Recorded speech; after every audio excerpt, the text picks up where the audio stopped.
ಸಿಂಪಲಾಗಿ ಈ ಡೆಸರ್ಟ್ ರೆಸಿಪಿನ ಯಾವ ರೀತಿ ಮಾಡೋದು ಅಂತೇಳ್ಬಿಟ್ಟು ನಾನು ಇವತ್ತು ಈ ವಿಡಿಯೋದಲ್ಲಿ ತೋರಿಸ್ತಿದ್ದೀನಿ.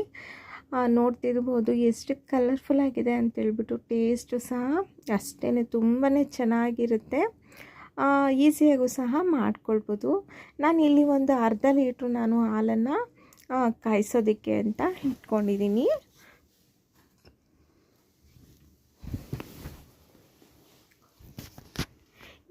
ಈ ಹಾಲು ಕುದಿಯೋ ಟೈಮಲ್ಲಿ ನಾವು 1 ಸ್ಪೂನು ನಾನಿಲ್ಲಿ ಕಾರ್ನ್ಫ್ಲೋರ್ನ ತೊಗೊಂಡು 2-3 ಸ್ಪೂನು ನಾನು ಹಾಲಲ್ಲಿ ಇದನ್ನು ಮಿಕ್ಸ್ ಮಾಡ್ಕೊಳ್ತಾ ಇದ್ದೀನಿ, ಗಂಟು ಇಲ್ಲದೆ ಇರೋ ರೀತಿ.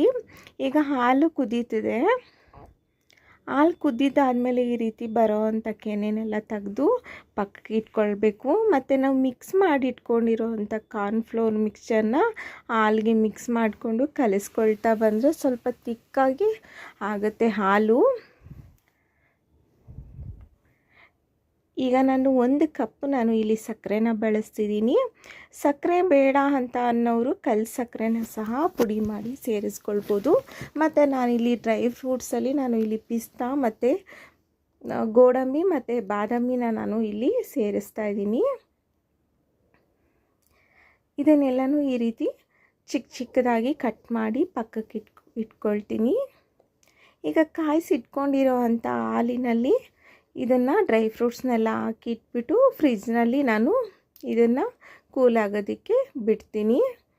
ಈಗ 1 ಕಪ್ಪಷ್ಟು ನಾನು ನೀರನ್ನ ಕುದಿಯೋದಕ್ಕೆ ಅಂತ ಇಟ್ಕೊಂಡಿದ್ದೆ. ಅದರಲ್ಲಿ ಸಾಬುದಾನನ ಸೇರಿಸಿ ಕುದಿಸ್ಕೊಂಡಿದ್ದೀನಿ. ನೋಡಿ, ಈ ರೀತಿ ಟ್ರಾನ್ಸ್ಪರೆಂಟ್ ಆಗೋವರೆಗೂ ಕುದಿಸ್ಕೊಂಡು ಈ ರೀತಿ ಜಾಲರಿಯಲ್ಲಿ ಅದನ್ನು ಸೇರಿಸ್ಕೊಂಡು ಅದರ ಮೇಲೆ ತಣ್ಣೀರನ್ನು ಸೇರಿಸ್ಕೊಳ್ತಾ ಬರೋದ್ರಿಂದ ಅದರಲ್ಲಿರೋ ಅಂಥ ಅಂಟಿನಂಶ ಎಲ್ಲನೂ ಹೋಗುತ್ತೆ. 1 ಬೀಟ್ರೋಟ್ನ ನಾನು ಈ ರೀತಿ ಗ್ರೈಂಡ್ ಮಾಡಿಕೊಂಡು ಅದರ ಜ್ಯೂಸನ್ನ ಮಾತ್ರ ನಾನು ತಗೊಳ್ತಾ ಇದ್ದೀನಿ. ಈಗ ಇದಕ್ಕೆ ಸ್ವಲ್ಪ ಬೀಟ್ರೋಟ್ ರಸನ ಸೇರಿಸ್ಕೊಳ್ತಾ ಈ ರೀತಿ ಮಿಕ್ಸ್ ಮಾಡಿ ಇಟ್ಕೊಳ್ಬೇಕು. ಇದಂತೂ ಬೀಟ್ರೋಟ್ ಸ್ಮೆಲ್ ಅಂತೂ ಖಂಡಿತವಾಗ್ಲೂ ಬರೋದಿಲ್ಲ. ಇದನ್ನು ಬೀಟ್ರೋಟ್ ಉಪಯೋಗಿಸಿ ಮಾಡಿದ್ದೀವಿ ಅಂತಲೂ ಅನಿಸೋದಿಲ್ಲ.